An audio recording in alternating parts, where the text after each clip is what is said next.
Okay.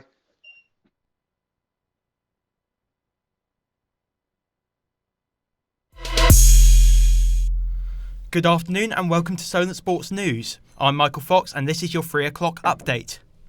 First, here's boxing correspondent Akib Talat. Boxing first. Fight night is nearly upon us. Saturday the 22nd of February, Las Vegas, Fury Wilder, it's finally here. Tempers have flared all week with pushing, shoving and even your mum jokes. It's safe to say Tyson Fury is not holding back. And here he is, this is how he thanks me. He's got a whole lot of appreciation for someone who's fed him, looked after him, and put millions in his account. Very nice person, D.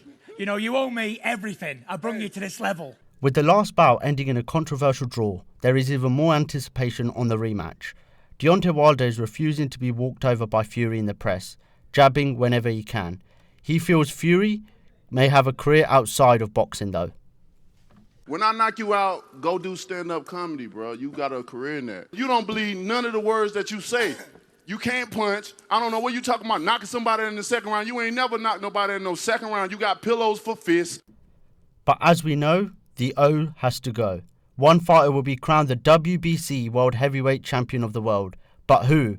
Enzo Maccarinelli knows exactly how close it is to call. When it got announced, I thought Wilder. A couple of days later, I've gone Fury. Yesterday, it was Fury. This morning, I'm Wilder. By tomorrow, I'll be back to Fury. So it's that sort of fight, you know, the general consensus is Fury on points, Wilder by knockout. And I'm now delighted to have Tim Rickson, a sports editor for British Boxing News, with us to talk about this weekend. Hi, Tim. We got the big fight this weekend between Tyson Fury and Deontay Wilder. Now, it's a co-promotion between Fox Sports and ESPN. Now, last time we saw two networks working together to create a super fight was Mayweather-Pacquiao. Why do you think this fight warrants that kind of cooperation, these two corporations join together?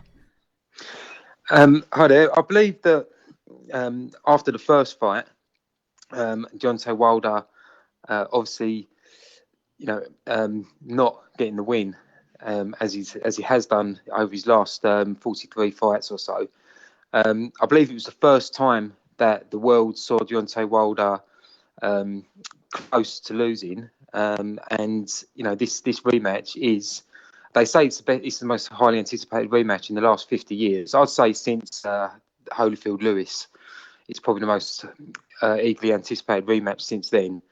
But yeah, it is largely due to the first fight. It does warrant this kind of press. You're going back to the hype there, how important this is to boxing fans. The Tyson Fury, the way he approaches this fight, considering what happened in the first fight where it went to a draw, it's been suggested that he's going to go for the knockout. Is this dangerous? Is he sort of playing into Wilder's hands here? Possibly. In the first fight, when he did put punches together, Wilder was ruffled. I don't think he was ever hurt or hurt badly at any point. But when Fury did put 3, 4, 5, 6 punches together, Wilder was backing up, and he was just sort of throwing out a wild sort of swing in defence just when he could, which Fury mostly avoided. His head movement in the first fight was brilliant, and I did prefer Fury when he was in close range, and Wilder was throwing shots and he was moving his head nicely like a super middleweight would, and avoiding everything that Wilder had. But in terms of having a firefight with Wilder, I think with any heavyweights it'd be a 50-50 who comes out on top for me. So I wouldn't like to say, yeah, Fury, go in. In my heart, I've got Fury to win. That shot, that combination that Wilder finally put Fury down with, I think the first knockdown was a bit, he sort of hit him on the top of the head. So for me, that was a bit, okay, a bit Tim, I'm going to have to naughty. stop you there. Thank you very much for joining us. Much appreciated. That's Tim Rickson there. Thanks. And in football, Premier League action returns with a bang. The first game is an all-London clash with the 4th place Chelsea hosting 5th place Tottenham. The evening game is another belter with Manchester City travelling to Leicester in a second versus third bout. Southampton host struggling Aston Villa in a bid to bounce back from a home defeat to Burnley in their last game. And are Leicester City interested in the current Liverpool midfielder? Brendan Rodgers has denied the club has made an approach for 31-year-old Adam Lallana. Liverpool midfielder's contract with the current Premier League leaders expires in the summer. Rodgers, who previously coached Lallana at Liverpool, insists no contact has been made.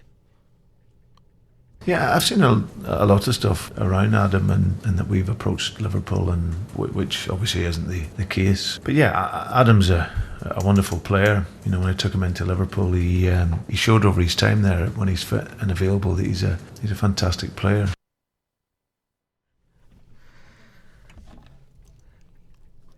And is Tottenham's lack of summer signings catching up on them? The North London side has been dealt a big blow with Heung-min Son picked up an injury to join star striker Harry Kane on the sidelines.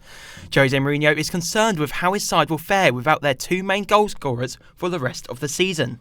What worries me is that this is going to be the situation until the end of the season, because if this is a situation for a couple of matches, I would say, okay, we are in a difficult situation now, but the next game at home in 2 weeks when we play Wolves, the situation will be different. The situation is going to be exactly the same. And onto the rugby now, and England Rugby Union head coach Eddie Jones has mixed up his squad for the next Six Nations match. He has made 4 changes to his starting lineup for Sunday's Six Nations clash with Ireland. Among those is Manu Tuilagi, who is returning from injury. Fly half George Ford says that it's a huge boost to his side. Having someone like Manu back is brilliant. He's a powerful weapon for us, and he's looking pretty fit and fresh in training. So our responsibility is to make sure we get the best out of him on Sunday. Remember, you can keep up to date on our website, solentjournalism.co.uk. And don't forget to follow all of our socials, Facebook, Twitter, YouTube and Instagram, all under the name Solent Sports News. That's all from us now. We'll be back in an hour.